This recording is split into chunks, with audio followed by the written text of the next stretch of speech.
네, 여러분 반갑습니다. 히키남이에요. 지금 제 몰골이 좀 지저분하죠? 요즘 하고 있는 작업에서 약간 장발 스타일의 남자를 필요로 하기 때문에 그 작품이 끝날 때까지 머리를 자를 수 없을 것 같아요. 불편한 게 이만저만이 아닙니다. 요즘은 일주일이 어떻게 흘러가는지도 모를 만큼 바쁘게 살고 있어요. 정신 차리니까 벌써 주말인 느낌? 아무래도 제가 평일, 주말, 휴일이 명확치 않고 일을 하니까 더욱 그렇게 느껴지는 것 같습니다. 학교를 다니던 시절에는 세월이란 게 참 더디게 느껴졌었는데 말이죠. 특히 고등학생 때. 전 평소에 상상력이 많이 필요한 일들을 하니까 평소에 좋은 작품을 접하거나 주위 모습을 관찰하면서 견해를 넓히는 게 중요합니다. 그래서 영화, 책 같은 거를 의무적으로 봐야지 생각하면서도 이게 삶이 바쁘면 잘 지켜지지가 않더라고요. 제가 영화나 소설을 볼 때는 이 작품이 얼마나 흥미로운 이야기인가, 캐릭터의 특성은 어떤가, 인물은 어떻게 연기하는가, 그런 것들을 중점적으로 보고 있습니다. 그게 당장 저한테 필요한 부분들이니까요. 그런데 요즘 의뢰받은 책을 읽으면서 이 생각이 좀 잘못됐고 내가 작품의 아주 단편적인 부분만 감상하고 있구나 라고 깨달았습니다. 그 책의 제목은 소설 재미있게 읽는 법입니다. 이 책은 소설 읽기가 갖는 의미가 무엇인지를 말하고 소설을 읽으면 무엇이 좋은지 알리면서 그 방법을 구체적으로 제시하고 소설을 읽고 해석한 부분을 구체적으로 보여주고자 했습니다. 기존의 소설 읽기 방식들, 즉 인물, 사건, 배경, 문체 등을 파악하고 주제를 찾는 방법을 따르지 않고 보다 자유로운 방식으로 다양한 해석에 이를 수 있는 방법을 시도하고 또 제시하고자 했습니다. 소설을 읽으면서 생겨나는 궁금증에 대해서 질문을 던지고 그에 대한 답을 찾아 자유로운 해석을 이끌어내는 방식에 초점을 맞췄습니다. 예를 들어서 셜록 홈즈 시리즈를 읽는다 치면 우린 어떤 인물이 나오고 어떤 사건이 벌어지며 어떻게 해결되는가 여기에만 관심을 가지지 홈즈가 왜 그런 성격을 가지게 되었는지 어떻게 해서 이런 발상을 하게 되었는지 인물들은 왜 이런 행동을 할 수밖에 없었는지 등등 이렇게 질문하는 과정을 생략하고 그저 받아들이기만 하는 거죠. 물론 작가 코난 도일의 스타일이 단편선에서 그렇게 많은 정보를 보여주지 않습니다. 그러기에 독자들은 오로지 상상력으로 그 공백을 메꿀 수밖에 없죠. 하지만 이런 질문과 상상력이 있어야 그 작품을 온전히 이해하고 더 나아가 이 사건이 우리의 삶과 어떤 유사점이 있고 어떤 교훈을 얻는지 도달할 수 있는 거죠. 물론 저도 한참 부족합니다. 이런 깊은 생각이 있어야 진정한 연기가 나올 텐데 말이죠. 네, 사설은 이쯤으로 하고 본격적으로 책 소개를 해보겠습니다.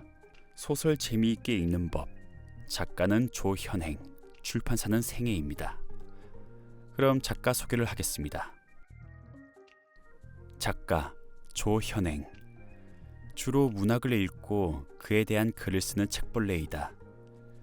문학을 통해 인간과 세계를 이해하는 시도를 성실하게 하려고 한다. 읽는 데서 그치는 독서가 아닌 삶이 변화되는 독서를 지향한다. 그리하여 읽었으면 달라져야 한다고 생각한다. 숨겨진 보석 같은 문학을 찾아 읽고 그 의미를 찾아 글로 쓰는 일을 평생 하려고 마음먹고 있다. 대학원에서 현대문학 전공 박사 과정을 졸업했다. 학교 밖에서는 문학 읽기, 독서, 글쓰기, 서평 쓰기를 주제로 강의를 한다. 쓴 책으로는 함께 읽고 토론하며 글쓰는 독서 동아리, 나는 문학으로 생각한다, 소설 재미있게 읽는 법, 질문하는 소설들, 서평 잘 쓰는 법이 있다. 책을 정말 사랑하는 분이란 걸 알겠죠? 그렇다면 조현행 작가님이 말씀하시는 소설 읽기란 과연 어떤 것일까? 소설을 읽으면 무엇이 좋은가?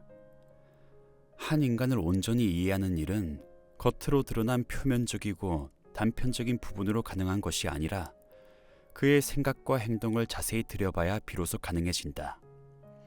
이렇게 소설을 읽기는 인간과 세계를 바라보는 관점과 태도를 바꾸어 놓는 일이기도 하다. 진정한 인간에 대한 이해는 과정에 대한 이해가 수반되어야 한다. 이러한 소설 읽기를 통한 인간에 대한 끈질긴 탐색이 우리 사회를 조금 더 나은 세계로 만들 것이라 믿는다. 네, 이 점을 유의하면서 본문을 조금 읽어보겠습니다. 불가능에 대한 상상. 문학 읽기 수업 중에 수강생들에게 이 다음에 올 내용을 상상해 보세요 라는 요청을 하면 대부분 그것의 실현 가능성에 대해 말한다. 예컨대 그 내용이 현실에서 일어날 수 있는 일인가 아닌가가 중요한 것이다.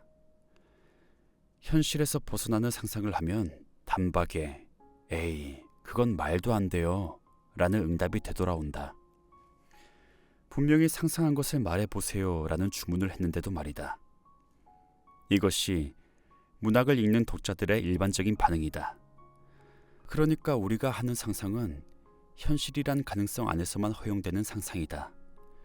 이 선은 넘지 마 라는 한계가 있는 상상인 것이다. 이는 우리가 가진 상상력의 한계를 그대로 보여준다. 상상이 중요하고 필요한 이유는 바로 말이 안 되는 것을 상상하는 데 있다. 김초엽의 단편 우리가 빛의 속도로 갈 수 없다면에는 180살의 여성 과학자가 등장한다.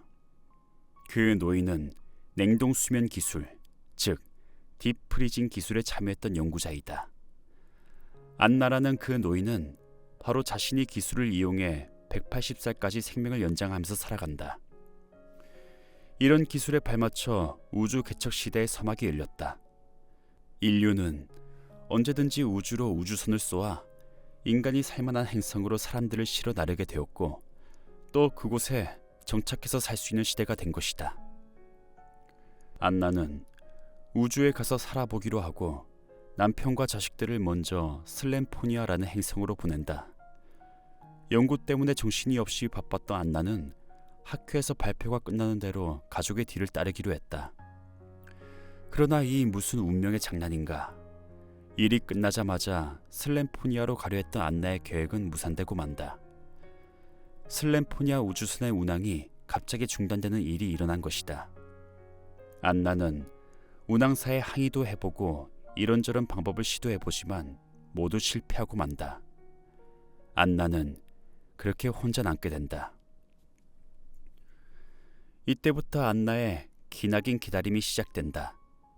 냉동 수면 기술로 잠들고 깨어나기를 반복하면서 안나는 오로지 슬램포니아행 우주선이 운항되기만을 기다린다. 이런 안나에게 폐귀될 우주 데브라를 관리하는 직원이 나타난다. 그는 안나를 설득하기 시작한다. 슬램포니아로 가는 우주선은 앞으로도 운항하지 않을 예정이니 이곳에서 기다리는 것은 소용없는 일이라고. 그리고 당신이 100년도 넘게 동결과 해동을 반복하는 동안 당신의 가족들은 이미 그 행성에서 생을 다 누리고 죽었을 거라고. 또 이 정거장도 곧 폐기될 거라고. 이에 대해 안나는 말한다. 예전엔 헤어진다는 것이 이런 의미가 아니었어. 적어도 그때는 같은 하늘 아래에 있었지.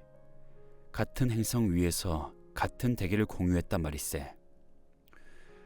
하지만 지금은 심지어 같은 우주도 아니야. 내 사연을 아는 사람들은 내게 수십 년 동안 찾아와 위로의 말을 건넸다네. 그래도 당신들은 같은 우주 안에 있는 것이라고. 그 사실을 위안 삼으라고. 하지만 우리가 빛의 속도로 갈 수조차 없다면 같은 우주라는 개념이 대체 무슨 의미가 있나? 우리가 아무리 우주를 개척하고 인류의 외연을 확장하더라도 그곳에 매번 그렇게 남겨지는 사람들이 생겨난다면. 이 말을 남기고 안나는 너무 낡아버려 부서질 것 같은 개인 우주선을 가지고 슬램포니아로 떠난다. 그 모습을 본 직원은 안타까운 눈으로 바라본다. 안나의 우주선이 얼마 못 가서 산산이 부서지고 뒤이어 앉아도 죽을 것을 예상하기 때문이다. 그러나 직원의 눈에는 그런 안나의 뒷모습이 자신의 목적지를 확신하는 것처럼 보였다. 소설을 읽은 독자라면 미지의 행성으로 떠나는 안나의 결말이 불행하리라는 데에 어떤 이견도 제시하지 못할 것이다. 정황상 안나가 슬램포니아에 도착해서 가족을 만날 확률도 안나의 개인 우주선이 그곳에 도착할 때까지 버티어줄까에 대한 어떤 객관적인 확신도 가질 수 없기 때문이다. 그런데 이렇게 예상 가능한 상상에서 조금 벗어나 어떤 불가능에 대한 상상을 한번 해보는 게 어떨까? 안나가 죽지도 않고 가족을 만나서 잘 산다는 상상, 아니면 그 이상의 어떤 상상 말이다. 이 세계는 우리가 상상한 모습 그대로 작동한다. 우리가 누리고 있는 이 문명도 삶을 좀 더 편리하게 해주는 방법은 무엇일까를 상상하고 발전시킨 결과이다. 앞으로도 인간의 상상력에 발맞춰 인류는 진보해 나갈 것이다. 그러므로 다가올 미래는 우리의 상상력에 따라 그 모습을 갖춰갈 것이다. 우리의 미래는 우리의 상상력에 달렸다고 해도 과언이 아니다. 상상의 양과 질, 깊이와 넓이만큼 우리의 삶도 달라질 것임이 분명하다. 그것은 나중의 일이 아니라 바로 지금의 일이기도 하다. 상상의 폭을 확장하는 일이 지금의 삶을 얼마나 다채롭고 풍요롭게 만들지 결정한다. 문학은 이 불가능을 상상하는 빛의 의지에 인간과 세계를 탐사해 나가는 역할을 한다. 한국 현대 단편소설 깊이 읽기.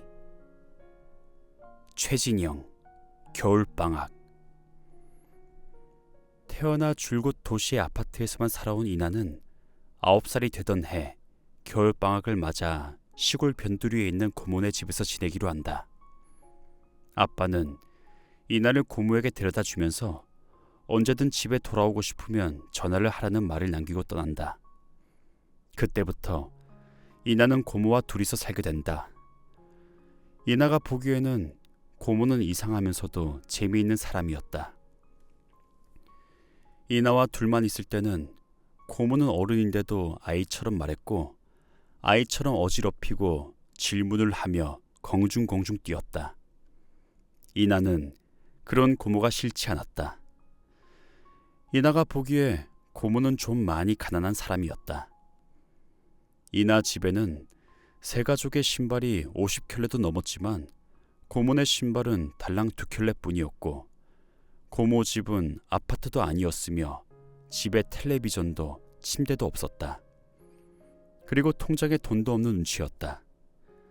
그럼에도 고모는 매번 이 정도면 충분해 라고 말했다. 고모는 자신의 형편과는 상관없이 이나와 아주 잘 어울렸다.